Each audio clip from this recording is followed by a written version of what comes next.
गुज़िश्ता रोज़ कराची के Arshi shopping centre में लगने वाली आग ने इमारत के मकीनों और कारोबारी अफराद को बर्बाद करके रख दिया है, लेकिन सरकार के कारिंदे अपनी नाअहली का मलबा एक दूसरे पर डाल रहे हैं। इस बार वहाँ पे वकील और कारोबारी अफराद क्या कह रहे हैं, किस हाल में हैं, तफसीलात जानेंगे। साथी एंकर शबा शहजाद इस वक्त वहाँ पर मौजूद हैं। सबा, ज़रा बताइएगा क्या कहना है वहाँ पर कारोबारी अफराद का और मकीनों का, किस हाल में हों और हुकूमत से उनकी क्या अपील है?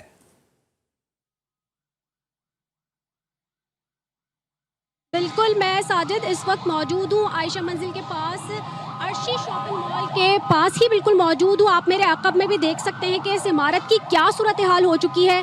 यहाँ के इलाका मकीनों के हवाले से भी हम बात करेंगे, लेकिन बुलेटिन का मैं इस वक्त आगाज़ करूँगी और सबसे पहले आपको बताऊँगी कि अर्शी मॉल में इस वक्त लगने वाली आग ने इमारत को मुकम्मल तौर पर तबाह कर दिया है। इसका स्ट्रक्चर के हवाले से अगर बात की जाए तो वो मुकम्मल तौर पर तबाह है।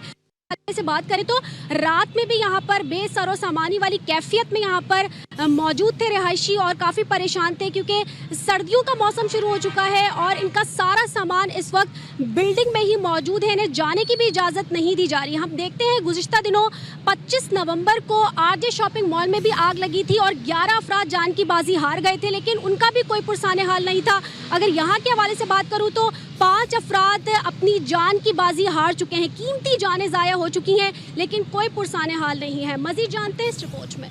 आशियाना जल गया, कारोबार तबाह हो गया, लेकिन सरकारी इदारे टस से मस ना हुए। चंद घंटों में ही अर्शी शॉपिंग सेंटर के रिहायशी और कारोबारी हजरात सड़क पर आ गए। किसी को कुछ समझ नहीं आ रहा कि अब जिंदगी उन्हें कहां लेकर जाएगी। आग लगने से 100 से ज्यादा दुकानें और 70 से ज्यादा फ्लैट्स जलकर तबाह हो गए, जबकि 5 अफराद जान की बाजी हार गए। मेरी हुकूमत से अपील है कि जितने भी मुतासिरीन हैं सबकी मदद की जाए और जो काम रिपेयरिंग का है वो ज़रा जल्दी किया जाए। हम अपने घर के अंदर जाने के लिए सुबह से इंतज़ार कर रहे हैं कब दरवाज़ा खुलेगा, हम अंदर जाएंगे।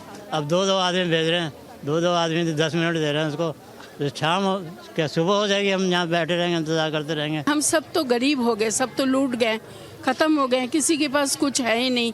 कल से हम लोग बीआरओ मददगार रोड पे बैठे हुए हैं। इंडिविजुअली कोई भी शख्स इसको रिनोवेट नहीं कर सकता है, गवर्नमेंट स्पेशल फंड रिलीज करे। कराची बिल्डिंग कंट्रोल अथॉरिटी ने अर्शी मॉल की इमारत को काबिल इस्तेमाल तो करार दे दिया है, लेकिन अभी तक रिहायशियों के लिए कोई मुतबादल इंतजाम नहीं किया गया। फायर ब्रिगेड हुक्काम ने वाक़े की जिम्मेदारी कबूल करने से इनकार कर दिया और फायर ब्रिगेड की गाड़ियाँ देर से पहुँचने को मुस्तरद कर दिया। फायर की इत्तला हमें देर से दी गई।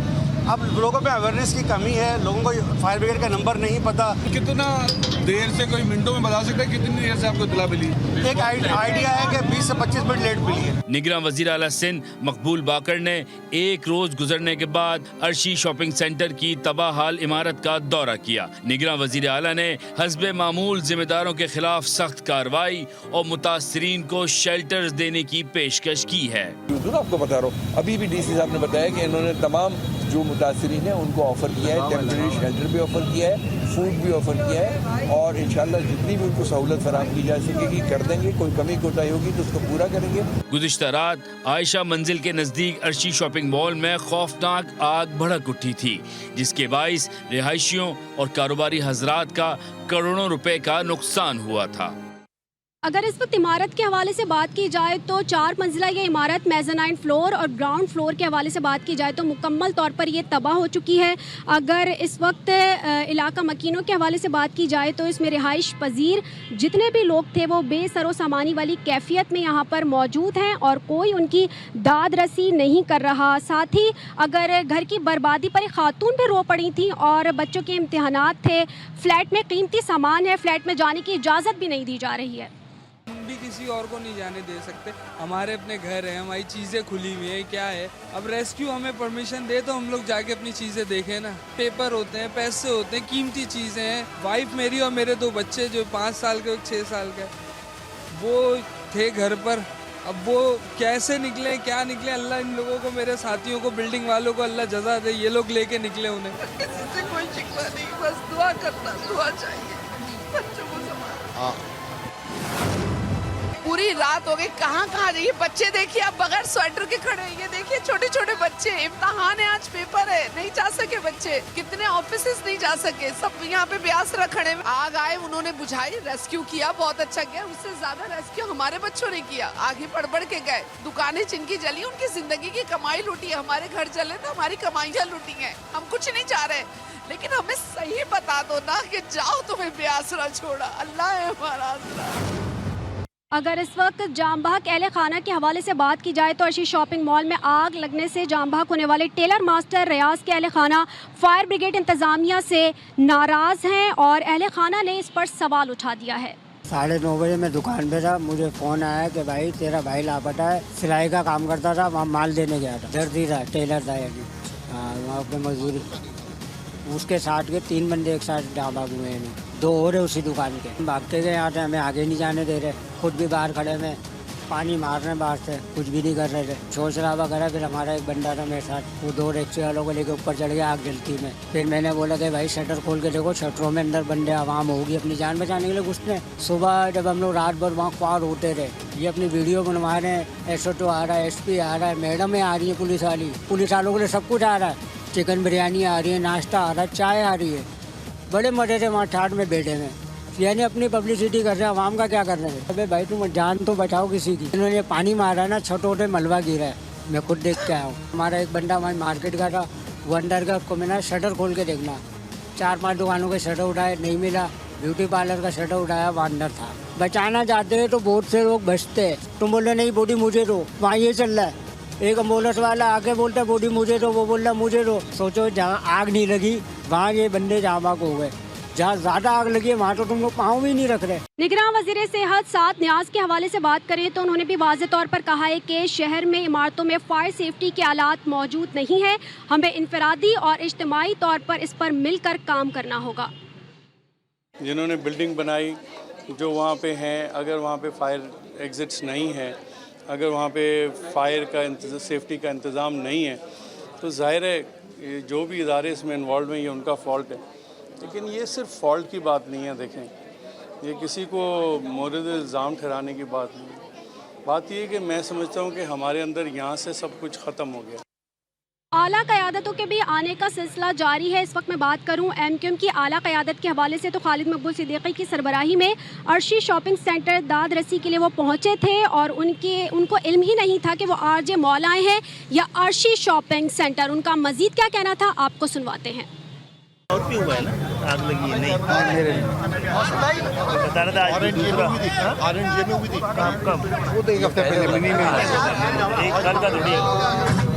इस वक्त अर्शी शॉपिंग मॉल के पास ही मैं मौजूद थी और आप देख सकते हैं कि इसकी हालत कितनी गंभीर है और इस वक्त रिहायशियों के हवाले से बात की जाए तो रिहायशी काफ़ी परेशान दिखाई देते हैं। इस वक्त हमारे साथ इलाका मकीनों के हवाले से बात करें तो एक इस वक्त रिहाइश पजीर जो यहाँ पर मौजूद थे और मुतासर हैं, उनसे हम जानने की कोशिश करेंगे और उनसे बात करेंगे कि उन्होंने क्या इक़दाम करने के हवाले से बात की, आला हुकाम से उनके क्या मुतालबात हैं। आपके क्या मुतालबात हैं? अस्सलाम वालेकुम। मेरे आला हुकाम से और तमाम दीगर इदारों से, मुतल्लिका इदारों से यही मुतालबा है कि जो हमारा इतना शदीद तरीन नुकसान हुआ है इसको रिकवर किया जाए, मेरे भाई की हेल्प की जाए, क्योंकि अभी कुछ महीने पहले उनका तमाम तर जो सरमाया था, ज़िंदगी की जमा पूंजी थी, वो डकैती की नज़र हो गया। और हम लोग आपको बता नहीं सकते कितने परेशान है मेरे भाई। बच्चियों की शादी होने वाली है और उन्होंने कुछ जमा पूंजी घर ले जाकर रखी, वो डकैती की नज़र हुआ। फिर उसके बाद मतलब हम लोग क्या ज़िंदगी भर अब कराची में यूं ही रुल जाएंगे? क्या हम लोगों को कोई सेफ साइड कुछ नहीं मिलेगा? कुछ हम लोगों को कोई प्रोटेक्शन नहीं मिलेगी? क्या हमारी ज़िंदगियाँ यूं ही जल कर और इस तरह से खाकसर हो जाएंगी? भाई की मेरे 2 शॉप्स हैं और एक छोटे भाई के नीचे और बड़े भाई के ऊपर। इन लोगों ने अपनी जान बचाई है और भागे हैं बस। अब मैं भाई की बेबसी देख के इतना मैं कल रो रही थी, परेशान थी। भाई को कौन देखेगा? भाई के बच्चों को कौन देखेगा? बच्चियों को कौन सरवाइव करेगा? आप लोगों से अपील है कि आप उनको रिकवर करें, उनको देख के आकर पूरी रात वो खड़े रहे। उनका एक वर्कर जलकर मर गया, कोई देखने नहीं आया। उस बच्चे ने अपनी जान बचाने की कोशिश की, कोई देखने नहीं आया। ये क्या हो रहा है हमारे पाकिस्तान में? हम लोग क्यों जल के मर रहे हैं? हम लोग सारे टैक्सेस दे रहे हैं, बिजली के, गैसेस के, हर चीज़ के, लेकिन उसका ऑल्टरनेट यही है कि ये लगवा ले, वो लगवा ले। ये कोई जिंदगी है हमारी? जानवर है हम लोग क्या? इस तरह मर रहे, जलकर मर रहे हैं हम लोग।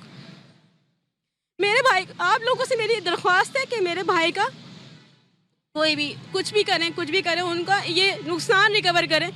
बहुत परेशान है मेरे भाई। ठीक है, इनका मुतालबा यही है कि आला हुकाम से कि हमारी दादरसी की जाए, जो भी नुकसान हुआ है इसका मदावा किया जाए। इस वक्त फिर हम साथी एंकर साजिद की जानिब रुख करेंगे।